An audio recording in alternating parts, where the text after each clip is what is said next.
Hello, Trailblazers. I'm glad you are here with us today in this ISV series episode. Today's speaker is the Vice President of Strategic Alliances at Cloudingo, Reid Scoggins, who will kindly give us the tour of Cloudingo, a data quality management solution. So we will first have an intro, then we will spend most of our time on the live demo, and then in the end we will leave enough time for Q&A, for which I would kindly ask you to use the Q&A channel that this tool here offers. We have the great honor to be co-hosted today by 4 user groups around the world. That is by the Veracruz in Mexico user group, by Frankfurt, then by Campinas in Brazil, where Maxlei is here today, and spontaneously by Klaus in Sao Paulo. Thank you so much for all of that. Very happy. Maxlei, would you be able to say a few words and say hello to everyone?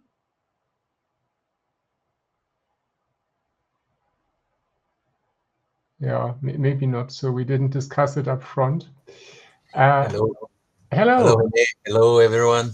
And it's so good to stay with you and to learn a little so important and so interesting term about the data quality. Yeah. We last saw each other in Angola, and now we see each other in the data quality context. Yeah. Thanks for being here. Thank you. Yeah. Muito obrigado. Yeah, then I would hand over to you. Reid, go ahead and give us the tour, please. Thank you. The gist of it is that what we do is we try to solve one of the most persistent issues that Salesforce orgs face, which is duplicate records. And of course, as I mentioned, there's plenty of soft costs that come with duplicate records. And although you can definitely use Salesforce to go in and clean things up from the standpoint of like going in 3 by 3 and merging things, what Cloudingo tries to do is give you a level of efficiency and granularity that you just don't get when you are using when you're going into Salesforce and merging things natively. And really, the 3 big things that I'm going to focus on today is the challenges that most people face when they're going through a big cleanup project, because although the circumstances can vary and there's always unique things to consider, the stories that I hear are very similar, which is, you know, we're looking to clean up a historical duplicate challenge, and then going forward, how are we going to keep the data clean? And so that's exactly what Cloudingo does. And as you can see right here on the screen, we're going to focus in on that dedupe piece of this. And there's really 2 main things that you'll be tasked with as you're going through and deciding, you know, number 1, what is a duplicate? And then number 2, what is a master record? And with those 2 definitions, we can start doing that backlog of cleanup, and then obviously starting it, that alone, that historical cleanse will start informing us into how does this need to look for us from a regular cleanup process. So filters and rules, that's where we're going to kind of spend a decent amount of this time at the beginning. Bear with me, it'll be a little bit detailed. And then as I transition away from that, we'll start going into, you know, what does this actually look like when we go through the cleanup project? Because obviously that's the most important thing, being able to put these measures in place so that we're not constantly living in Cloudingo, and you can get the investment from your Salesforce org. Ray, just a minute. We are missing a little bit of context here, I think, since we skipped the slides. So you could maybe still use the slides if we track down the notes. I think that would be worthwhile. So here we are on a separate platform of Cloudingo, right? Just to briefly touch on the landscape, because maybe we expect it to be in Salesforce, right? Yes, and that's a great point, René. What you're using here is you're at app.cloudingo.com, and we are actually connected via your Salesforce credentials. So we are calling into Salesforce to make these changes. But the great thing about Cloudingo is that we try to straddle the line of great performance without sacrificing your security. So your data is actually in Salesforce. The merges, they take place on Salesforce. The only thing that we use on our side of things is we build a crypto hash index so that when we process the data, we're not having to, like if you add 10 records to the million that you already have, we're not having to crawl back through a 1,000,010 records every single time. So that is an important point there. But yes, you're working from the app.cloudingo.com, and you know, this is an administrator's tool. So typically it's a handful of people that will have their hands on it, but everybody can still continue to work in Salesforce without being affected. Now, as I get into what we solve for, which is, you know, like I said, going through that historical cleanse on how do we clean up the duplicates. There are two things that we want to focus in on, which is those definitions, right? What is a duplicate and what is a master record? So I'm going to start first with a filter. And I think the important thing to know about a filter is it's essentially just running a report. So you're going to tell Cloudingo, you know, what kind of operation that you want. You do have an option where you can look across multiple fields. So sometimes folks will have like multiple phone numbers or multiple emails, and they want to be able to actually look across two different fields. So mobile phone, business phone, you know, email, alternate email. But traditionally speaking, when we're getting started, we're going to just do a traditional merge, which is object to object, field to field. And then out of the box, these are the objects that most people have problems with: leads, contacts, and accounts. But you can add, we work with any other custom objects as well. So whether it's opportunities, which is obviously a standard object that just doesn't have merge functionality, or something completely custom, we can work with it all. Now, you pick the object, you'll give it a rule, which I'm going to circle back to.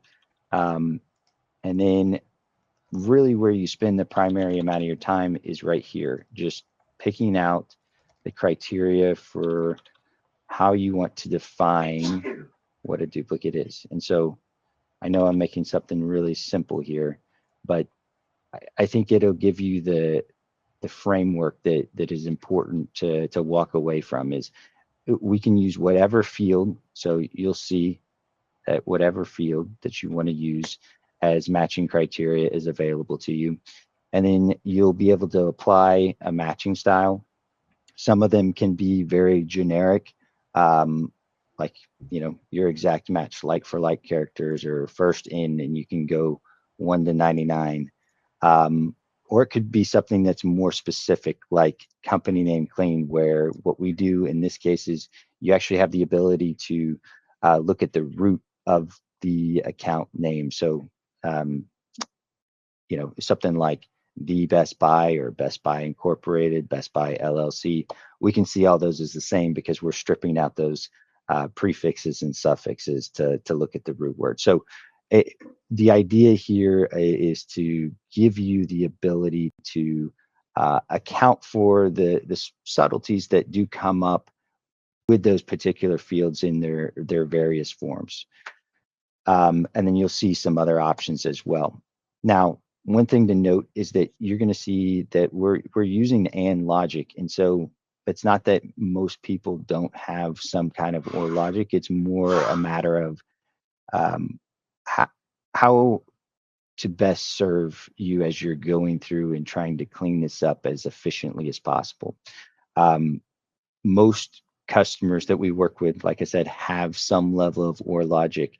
So maybe in this case, instead of looking at email, last name, first name, they want to also introduce the phone number, or maybe they want to drop one of those fields. But what we try to, and what has been extremely successful, is when you are trying to build a consensus on that question of what a duplicate is, the tighter the match, the better results you're going to get. And what I mean by that is when we run this filter, you're going to be able to see the duplicate groups and be able to look at them side by side and verify, are these actually, are we getting the results that we want? Are we getting false positives? And like I said, when we go tighter over looser, we're going to be able to hopefully automate some of that, and then we'll be able to move towards other filters by copying and editing these filters. So it's more of an iterative process. And again, the great thing about that is, like I said, one of the biggest challenges that you'll see is a lot of paralysis, because you'll get people that are looking for edge cases and trying to make sure, like, well, we've got to design a one rule that's going to account for every single case. And that's not usually the most successful way to do it, because there's probably hundreds of edge cases. What we want to do is try to isolate the low-hanging fruit, the high confidence filters first, and then we can start handling those, because quite honestly, some of those you'll probably want to put, manual, put your eyes on them and make sure that those are actually duplicates. So that's usually how people can go through and start out with filters and start moving towards answering that question of what is a duplicate. Now, I'm not going to spend a lot of time on this, but you do have the option to limit your results as well. So if there was a case where we wanted to look at a particular field or subset of records, you can set a condition statement here. And then secondarily, you can also do that with groups. So it does give you a lot of focus to be able to pinpoint the duplicates that you really care about. And then what it looks like is this. So you'll save and run it, and then we'll see results here that may look something like, here, I'm going to try to get a smaller group, where we've got the merge preview.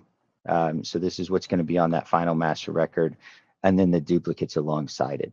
So what we're doing here is we're actually just showing you real time in Salesforce. These are the records that we've matched based on the criteria that you set up in that filter.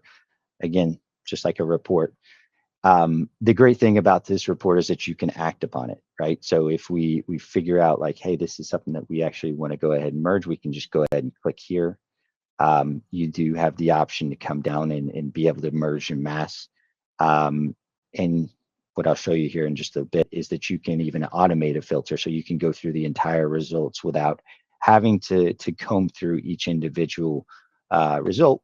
And the hope is that after defining the criteria for what a duplicate is very tightly, we can automate things. Now, the thing that's left unsaid is, of course, you have to ask yourself, why is Cloudingo choosing this one as the master record? Are there values that we may look at here and say, hey, we actually want to be able to take the phone number from that duplicate record, or maybe there's an address that's more valid that we wanted to be able to, because it's just more complete. And so we can design all that through the rules where we are defining what a master record is.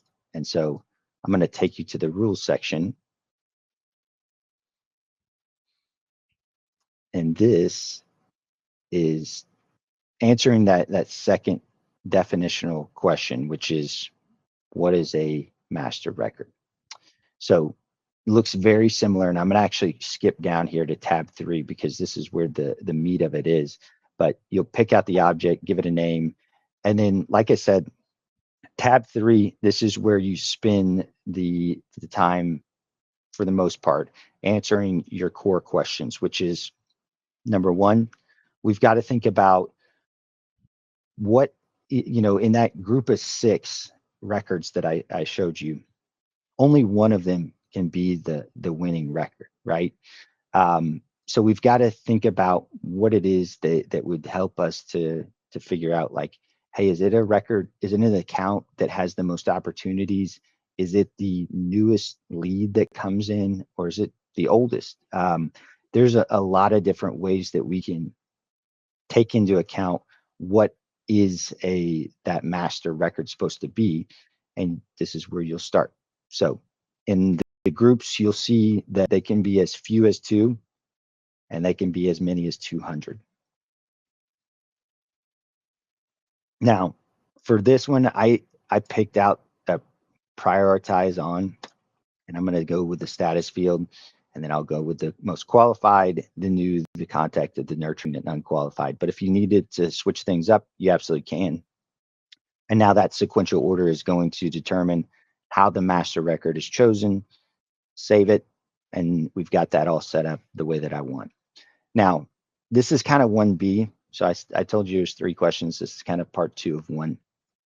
If we have several records in Salesforce that we want to make sure that, like in this case, we've got the most qualified record chosen, but we have the potential of like a missing lead source or whatever may be missing. There's a null value on that master record. We can choose to fill it in with those duplicate values or duplicate record values by clicking here. And of course, you can choose to fill it in or not, right? So part 1 is right there. Step 2, where I think the most powerful part of Cloudingo is at play, because when we think about going in and merging duplicate records, the hardest part about this is making sure that we can account for everybody's opinions on how the merge should take place. So although you are a little bit more confined on, obviously you can only have one winning record, we can start saying, well, sales, they are wanting us to go with the newest by create date when it comes to the phone number field. And when it comes to the email, let's just go with the most common. Marketing is telling me that they want to go with the oldest by create date. And you can add any number of fields. Again, whatever field that you want to use, and you can define the rule for that particular field. So this is where we can really tailor the record to everybody's specifics, so that when we go and get to a point where we can automate, everybody's satisfied with how you're merging things. Now, the next part of it, step 3, is when we start thinking about, well, if we have multiple phone numbers or multiple emails, those are valuable pieces of information. Even if the newest wasn't the correct one that we had already defined and we had already talked it over, we don't want to lose that potentially good field level information. So number 1, you can create a field note. So that just drops it down into the note section of the record in Salesforce.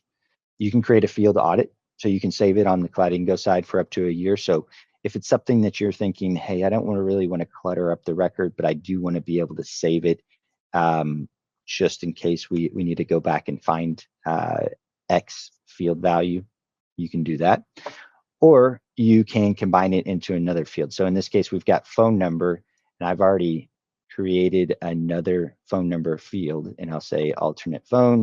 And I'm going to just separate those losing field values with a semicolon, and that way, as reps come across it, they can still easily reference, and it's still that other phone number field, just in case that newest phone number was not the right one. So those are the big three. You do have exceptions, which can certainly be helpful when we start thinking about like how do we automate things and make sure we account for some of those anomalies. There's a number of them to go through. And then you also have the ability to group fields. So things where several fields in Salesforce really make up a unit of information, like an address, that we want to treat it as such, right? We don't want to just pull a street from one record and a city, state, and zip from another. We can make sure that we don't do that by setting up a group rule. So those are the... Can I ask a question in between? Please. So you mentioned that you can save like an audit, like a field history within Cloudingo. Is this completely separate to, let's say, field history within the Salesforce objects? Because that can be quite restrictive. You can only have historization on 20 fields within Salesforce on each object. So theoretically, my question is, does Cloudingo save every change, or how do I understand that audit there? And yep. The second question I had, you said, oh, you can create this like the alternative phone number. I'm assuming you have to get the field alternative phone number created in your Salesforce by your admins, and then you'd be able to implement populating that. That's correct. So to your latter question first, yes, you would need to go into Salesforce, create another field, which is going to kind of serve as that capture point for those losing field values, and then you could drop them down there, and you can spell out how you want them to be separated. The other, to your first question, when we're thinking about the audit field, it's actually on the Cloudingo side. So even though I did tell you that we don't store cache your data, but in that case, you're telling us to. So you're creating a report that you can then go back and access those field values that you wanted to save. So it's not restricted in the same way because it's not in Salesforce. Okay, so theoretically, my brain's saying you had the dashboard with 8 different accounts. If I'm merging them, would I have a documentation that this one was remaining, these were all removed, and these were the values of all of the ones that I removed? Yes. Yeah. Okay. So you have a report dashboard where you can go in and find a full audit history of what took place. So you can come back here and say, hey, this is what took place, and you'll have the ability to look back at those fields that you saved from an audit standpoint. Cool. So the core of this, I hope is fairly straightforward. Like, what we're trying to do is give you as much detail into defining those 2 core questions of what a duplicate is and what a master record is, so that you can do this in a very efficient manner. Because like I said, there is a place for automation here, and then there probably is going to be, hopefully, a very small subset that you're probably going to want to put your eyes on, either because of the delicacy of the record itself, or it's just because, you know, it's not as tight of a match as you would like. And so when we get to that point, you do have the ability to just come over here and say, hey, this is something that we view as a no-brainer. And as we kind of flip that switch into keeping the data clean, we can have this thing running in the background every single day. And so you just pick whatever time period, let's say at 5:15 when everybody goes home, and we'll just continue to have this filter, find the duplicates based on the criteria that you set up and merge based on that rule set, and even give yourself a little notification when it's all done. So when we do that, that is a one step in the right direction of keeping the data clean. Now, for some folks, that's not enough, and that is where things like this can step in, where we can do a real-time merge. And so these are a little bit more restrictive in that you can only use one filter to run real-time on the standard objects. But what it is it's an actively listening filter. So when a new record is created, within seconds, it's being filtered against the criteria that you set up and then automatically merged, so that we don't run into cases where you have duplicates sitting in there for a 24-hour period. So it does give you just a little extra ability to act upon those records. Now, both of those are cases where we're actually letting the records come in and then merging after the fact. Even on the real time, we're talking about a second, but it's still after creation. For some folks, that doesn't that might interrupt some kind of flow, or in the case of, for example, an import, that's just not really what they want to have happen. So what they can do is they can use our import wizard, and we can go through this and be able to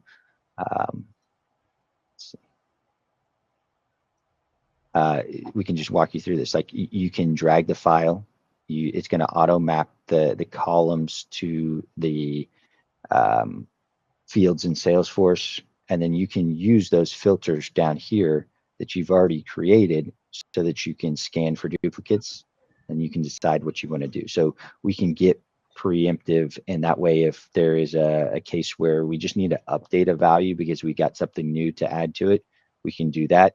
We can push through the net new ones, or we can, of course, merge the duplicate records. And then again, when we think about real-time pieces, that prevention stuff, we also have the ability to create a web service call. So if we have another platform that is sending records to Salesforce, maybe you've got a lead routing tool or whatever that may look like, you can actually use the filters and rules that you've already created to be extended to the front end. So through the Cloudingo API, you have the ability to invoke those merge, those filters, as well as the rules, so that we can do what we do best, which is check for duplicates, and then you can tell us, if it's something that you want to merge, update, or pass through. So from a dedupe standpoint, those are really the big things that come into play. Oftentimes I will get the question of like, what does this look like? Do you guys have customers that will use the Salesforce native blocking stuff? Kind of like our free tool dupe catcher did many years ago, and I mean, still very much alive. But the answer is yes. Now, is it our top recommendation? It's kind of dependent, right? Sometimes what happens with those native blocking rules is that they can be too restrictive, and you get into a place where reps start getting creative. I was literally just talking to a client the other day where the same type of situation, and they were trying to really funnel things in. And it was, creativity by the reps that started getting around things. And quite honestly, that becomes a whole lot harder to clean up, right? So that is just a thing to take into account. The other part of it is like you can get a little bit too tight, and then you're really not catching anything anyway. So usually from like a manual creation standpoint, daily is almost always plenty, but we do have those other pieces, whether it's the API integration or the real-time piece, that we can help you address some more of that real-time needs that people do have. Now, go ahead. Yeah, I was just gonna, because you haven't touched on it, but one of the also, as far as the side of sales, between sales and marketing, the auto convert of leads to contacts when the contact already exists is also extremely powerful. Saves an awful lot of heartache and wasted time on the side of the rep who's getting leads to review that already exist as a contact in the system. I think that's also something that's extremely powerful and tends to be one of the bigger sellers if you're having to budget the tool in the direction of sales. The amount of time that's also saved on that aspect. Because at the end of the day, they don't give a hoot if there's 1 account, 2 accounts, 3 accounts. They give a hoot if they're having to spend time reviewing leads that they've already touched. Exactly. Yeah, and that's a great point.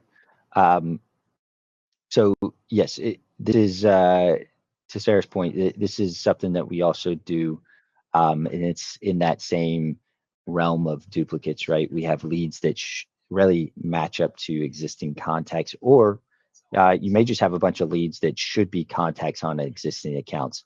And without boring you and going you through another filter, it's the same exact process, right? The only difference is that you're mapping to fields. So you'll map the email field on the lead to the email field on the contact, and then it looks something like this. So again, it's a report that you'll have access to, and the only difference here is that you have a couple of different options when you're actually converting things. So again, a great point, Sarah, that we can help you address those as well. And of course, these two can be scheduled on a regular cadence. You'll see as well that you may just be trying to get rid of certain leads and moving towards more of a contact, like moving leads out of that object and moving it to a contact and account. And we can also help you with those unique ones as well. One other question that I had, because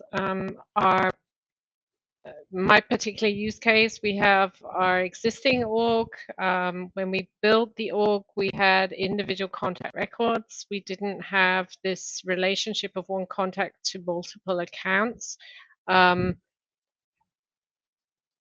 There's, for what I understood, there's a setting that you have to inform Cloudingo that you have maybe contacts that are related to multiple accounts as opposed to duplicate contacts. So in our present org, we'd say, right, well, we've got duplicates, but they're all on different accounts, so we don't merge them.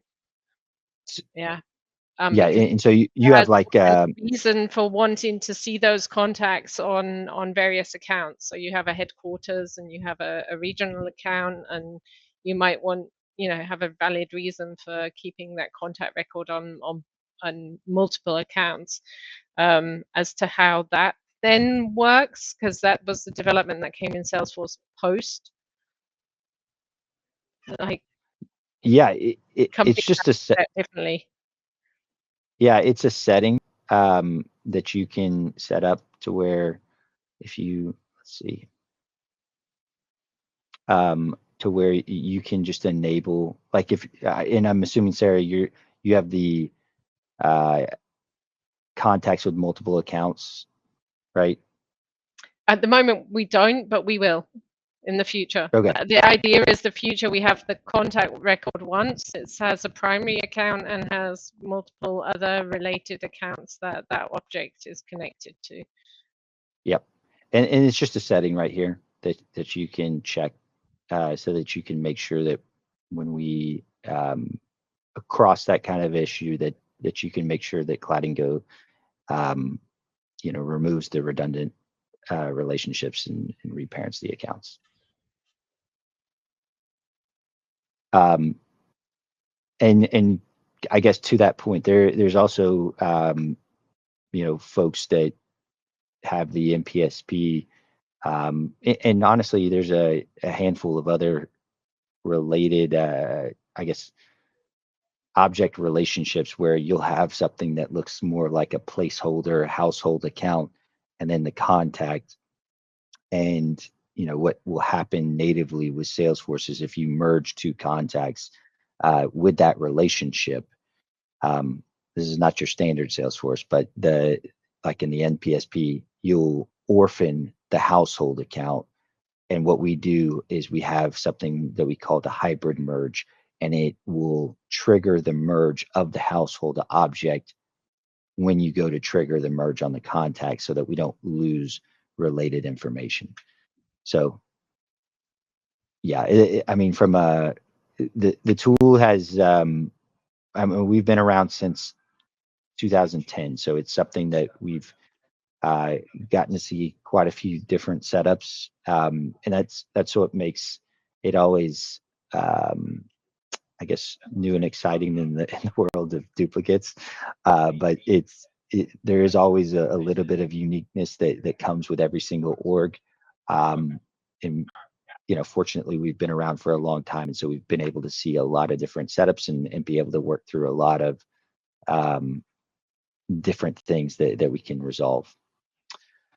Now, as we're kind of getting closer to the end, I just want to quickly highlight some of the other things that, of course, we try to. I would say most people come to us with a duplicate problem, right? And then they want to be able to address that first. But we definitely try to help them overall in data quality management.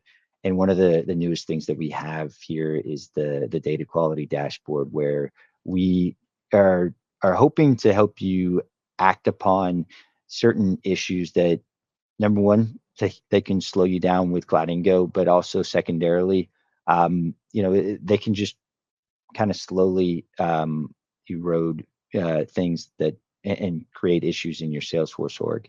And so, number one was something like this, where we can just help you track what's happening, while you're using Cloudingo, so we can see kind of where you're trending, whether that's up, or in this case pretty constant, but being able to compare what your situation looks like to the industry average, and give you a nice empirical value to work off of, so that we can aim for better, and once we get to that maintenance mode, be able to maintain it going forward.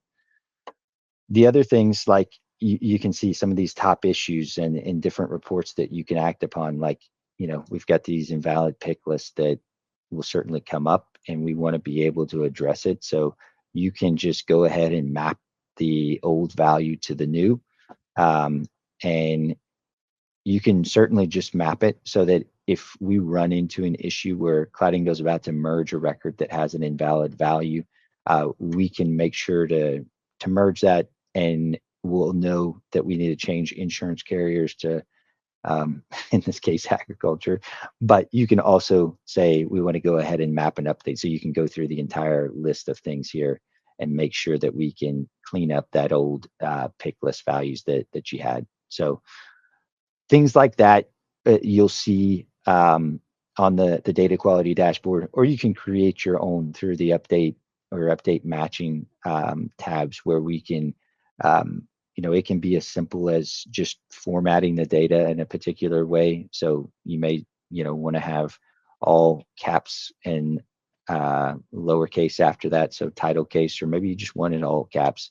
That could certainly be a job that we can do, or it could be something a little bit more complex, where we need to go out and find particular values and replace them, or mass update a field, or change account ownership in mass.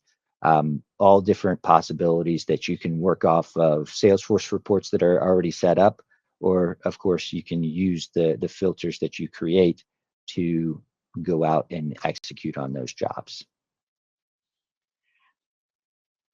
Can I ask another question? Please. As a standard, or in the past, Cloudingo was only usable on account, contact, and lead. I think because I was having a conversation with regarding our renewal, I was looking at the pricing model that you can actually use Cloudingo in the meantime on custom objects.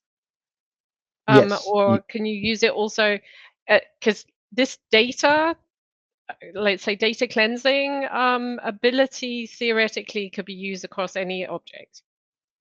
Yeah, and I guess to clarify this, you do have the ability to run an update job on any object. So you'll come up here and I'll show you.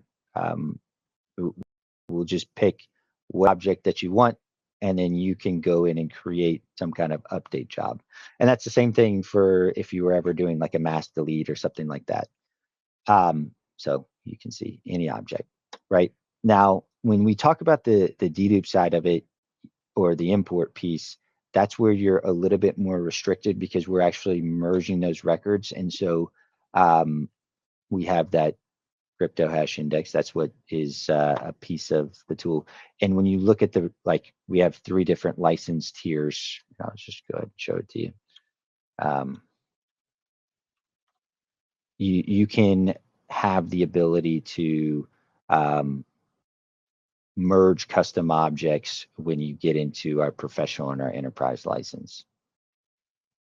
So you would just name them, and then you can add them to the object list when we're looking at the filters. Cool.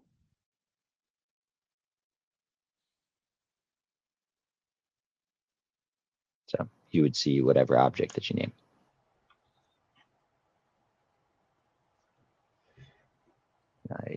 Reid, are we entering the Q&A or? Yeah, let's go. I'm sorry. Let's get into the Q&A. All right. No worries, no worries.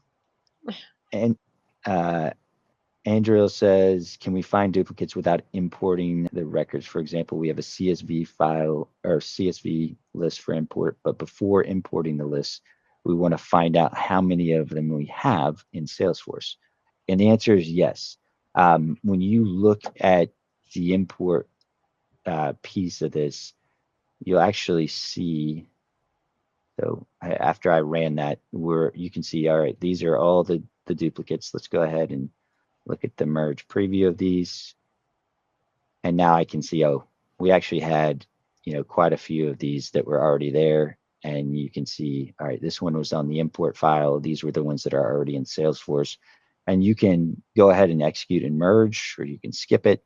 But nothing has actually happened on the, as far as pushing it into Salesforce, or just giving you the ability to say, hey, these are actually duplicates, right?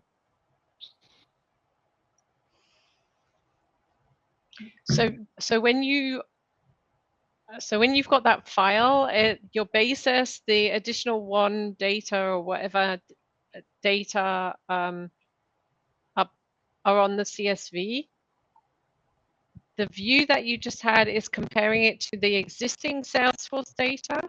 And when I say merge, if I got a rule that's going to use some of the data from the CSV, it would populate that data into the existing remaining merged data set in Salesforce. That's exactly right. And so, okay. This one's not my best example here because I just have an account name, but if you had another value, obviously you can inline edit and you can just be like, hey, actually, I want to go ahead and make this whatever. So you can certainly do that, and you can do that on the merge preview side as well. So that's an option, or you can, of course, it's going to have a rule, which you can see right here. You'll be able to edit that, and you'll be able to make sure, hey, we want to make sure if we are getting this new list of accounts, I want to know where we got it from, and let's add that to the account source field or whatever that may be. So Yeah. yes. I mean, this use case is for any migrations that you've had in the past or will have in the future is also very useful. Yeah, maybe if I may, on the sort of same subject. So if we have an enterprise scenario, then we are often pulling data from other databases at certain intervals, or how do we say, at test points. And can we record the decisions that were made in the first instance and reapply them to all subsequent ones? And so let's just walk through like a real world example. Like, so basically are you talking about migrating the data, or you're just like passing the data from one source to the target, which is Salesforce? Let's say that we get 1 million records from SAP that we want to pass into Salesforce. Yep. When we have a greenfield Salesforce project or something like that. Mm-hmm. And 3 months later, we have 1.1 million in SAP, and the decisions taken on the 1 million we want to keep and only worry about the additional 100,000. I want to say yes to this, and I'm kind of struggling to follow exactly. Like we've moved 1 million records into Salesforce. We have 100,000 in SAP, and the two systems are in sync with each other, or they're not in sync with each other. No, let's not make it too complex. I maybe drop the question. So this would be like the 1 or 2 years while the project is running way before go live. You would constantly do test runs of how the final data migration scenario on the big day would be. Yeah, I mean, yes. And I would say this too. Like we actually have done migration services as like from our professional services side of the house. Our specialty is in like a Salesforce to Salesforce migration. And of course, you can use our import wizard to, I mean, technically, yes, you can use our import wizard to migrate data. It's just a little bit like you have, I want to say 20 meg files that you're going to be breaking them down into.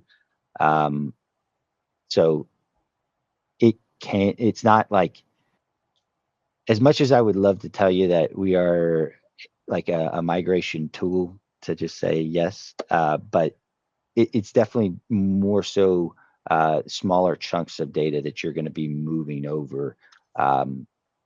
But in theory, yes, you can always take the records and be able to compare it against what's in Salesforce, and then make sure that you're only adding that net new 100,000. I mean, theoretically, if your Salesforce record stores the SAP account ID, you're mapped, and then you can determine the others that you haven't already mapped, whether or not you need to import them new, or whether or not it's showing up as a duplicate somewhere else. Yeah, I would say this too, like, just to this use case, this is sometimes a really good way to, like, I guess if you, from a duplicate standpoint, like when we look at things and we're saying like, hey, we want to make sure, I know this is not exactly what you're saying, but like if we have SAP and we're saying that, we never want to merge a customer record, even if they exist, like we're matching on this criteria, but we're saying, only one record can have a SAP ID on it, and that way we don't break that type of connection. So by limiting your groups to saying, and imagine that says SAP ID, only one has a value inside of that group, we can ensure that we don't break any kind of connection there. So not exactly an answer to your question, but you can get very specific about what you want to include versus what you don't. Yeah, thank you. Could you maybe speak a bit to the Cloudingo roadmap, Reid?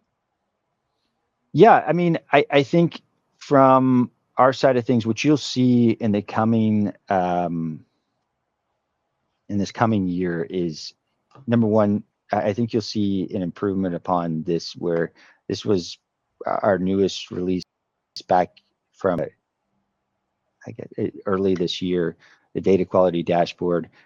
We've already gotten plenty of a good feedback on this, but you'll see things that will be able to just help you try to act upon. We're hoping to help you to keep a pulse on the org. And that's what I think you'll see in this next iteration, where we're trying to help highlight blind spots, right? Things like, manage packages that haven't been updated, being able to audit what you have from new fields that are being created. So, yeah, I think that's the hope, is that we can help you, make the most of your org, help you to, do the transforming that we already do really well, but also highlight some of the things that we can easily just overlook and have to be reactive. We're hoping to give you some tools to be more proactive in that sense. So hopefully here very soon I'll have more to show you and more to talk about, but that's where we're at right now. Yeah, thank you so much. So if I understand correctly, you would branch out from your data expertise to go into the field of metadata-driven analysis and sort of suggesting improvements on the metadata side. I think I don't want to speak too much about it, because I don't want to. Safe harbor. Where's that big slide? Yeah, this is one of those things where, like, the vision is definitely hoping to help you highlight some of those blind spots. Like, I think that's probably the best way to say it. And yes, like, there is some of that comes into play. Like, even right now, what you'll see in a very small fashion is like the field analysis, where we can just highlight empty fields that, I know plenty of orgs that have hundreds of fields that they never filled out, and because they went into an implementation and they thought we need to have every single thing, and we want to help kind of offload some of that, but also I guess from that forward-looking piece, it's like, there are a lot of things that are happening in the Salesforce org that we want to make sure that you can easily triangulate and be able to act upon without having to do a whole lot of research. So that's I think the hope. Yeah, thank you. Would you be able to say a word on the use of potential use of AI in Cloudingo? Yeah, and I think that's where we look at the real benefit of AI in the data quality space. Of course, there is, things like being able to simply map things up. Like, you'll see that here, where we're using some machine learning to be able to map the columns to the fields in Salesforce. It just makes things a whole lot more streamlined. But I think that's where we've kind of drawn what we think will be the most value to our users, is being able to highlight what is unseen, and being able to give them the tools to then act upon it. So that's what I think you'll see, that next piece in our next iteration is a lot of where we see Cloudingo kind of putting our stamp on AI. It would be really great if, I mean, this is from the user point of view, the piece that takes the longest is to sit down and to make all the rules and the mappings and everything else. Whether or not it, in the future, best practices from other customers in similar areas, that you don't have to reinvent the wheel, that there are, I don't know, best practice templates or something like that, that Yeah. people have the most used filter criteria or whatever. Yep. And I think, this is not an uncommon ask. And I would say what we have tried to do with that is try to help you with some of the stuff right here, like being able to highlight, hey, these are fields that are being filled out. Like these are going to be good criteria for matching. Here's some recommended fields that we would say are very common use cases, right, for filter criteria.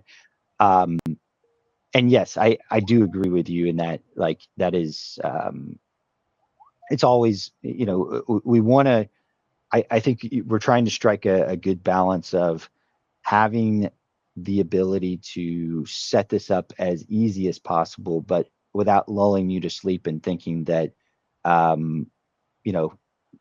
we're not, even though there's a lot of similarities, we want to make sure that there are some like things that make your org a little bit of a snowflake. And so we want to make sure that, we walk you through that. And our hope is to make that process really simple by helping you get set up, helping you go through the filter creation, helping you go through the rules.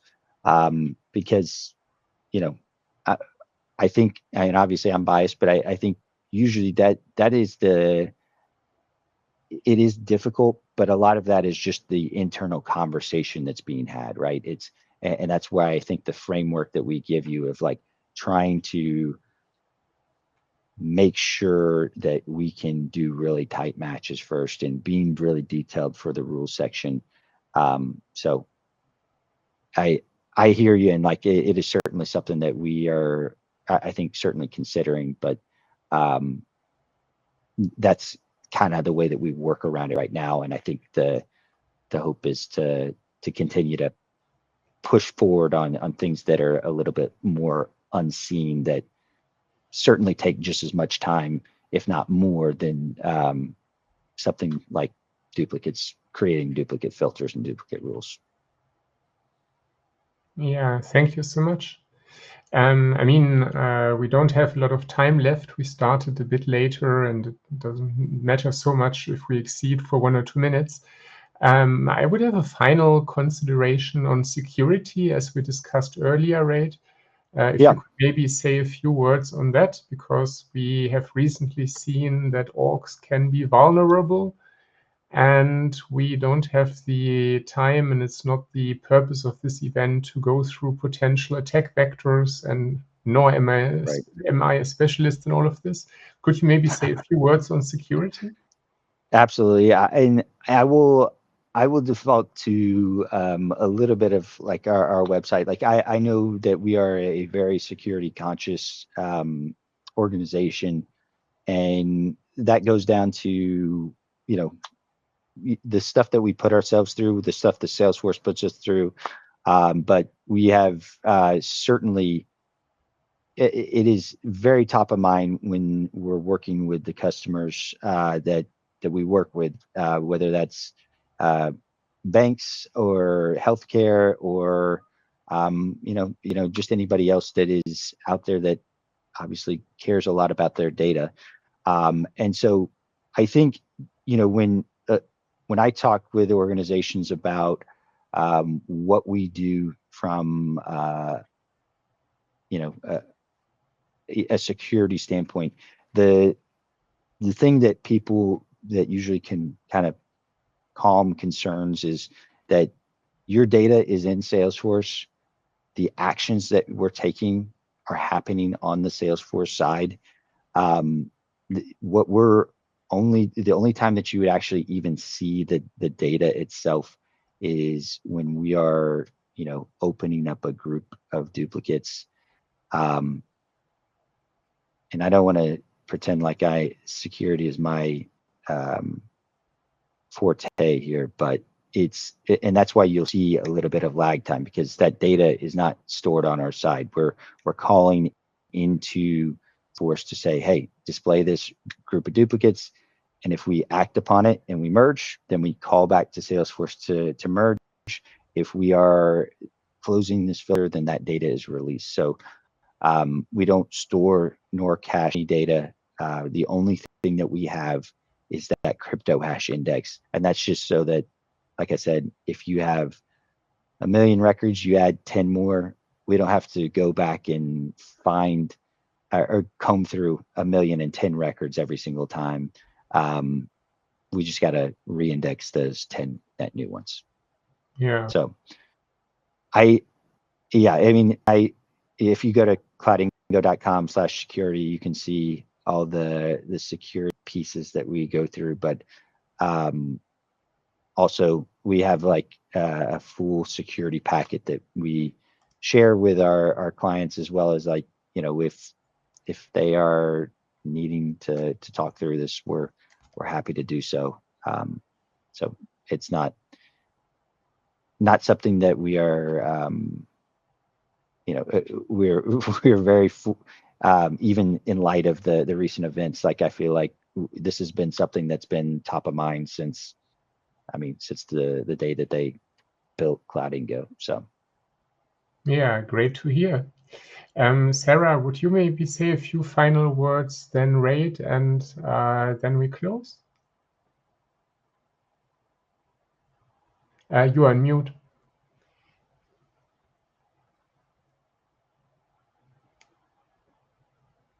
She is maybe in a phone. I'm back. Sorry. My headphone mute tends to switch itself off, but didn't let me switch back on. So thank you very much, Reid. Some enlightening new things that I wasn't aware of. Like I said from the beginning, we've been quite a long-standing customer. Our pressure points back then were due to other costs around data to do with our Marketo license. That was our main driver for looking into the deduping. We're very happy with the tool. It's used in many different cases. We've had many migrations as well, which tend to, you look to see how you get data from A to B, but you don't have an awful lot of time to dedupe. We used it very intensively when we implemented a master data integration between our Salesforce accounts and our SAP accounts. I'm excited to see some of the new stuff and the abilities to also use it on some custom objects, which I wasn't aware of.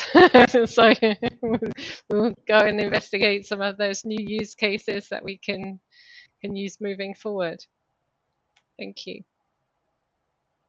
Yeah, and thank you, Sarah and René. I'm very appreciative to have the opportunity to show you guys, show you Cloudingo. It's certainly something that we are excited to continue to focus on, helping people make the most of their Salesforce investment. But also, I think, forward looking, I can sit here and tell you, René or Sarah, I am very excited as well about what's coming here in the next couple months. And so, stay tuned, and you guys can certainly reach out to me if you need anything, or if you would like to explore. We have a free trial, or if it's something that you just need to have a greater conversation with, I'm happy to facilitate that. Yeah, thank you so much for co-hosting, Sarah. Thank you. Special thanks to Klaus for also doing that. Thank you so much. Thanks to all attendees. Have a good rest of the day wherever you are. Take care. Bye-bye. Bye, Bye, guys. Bye.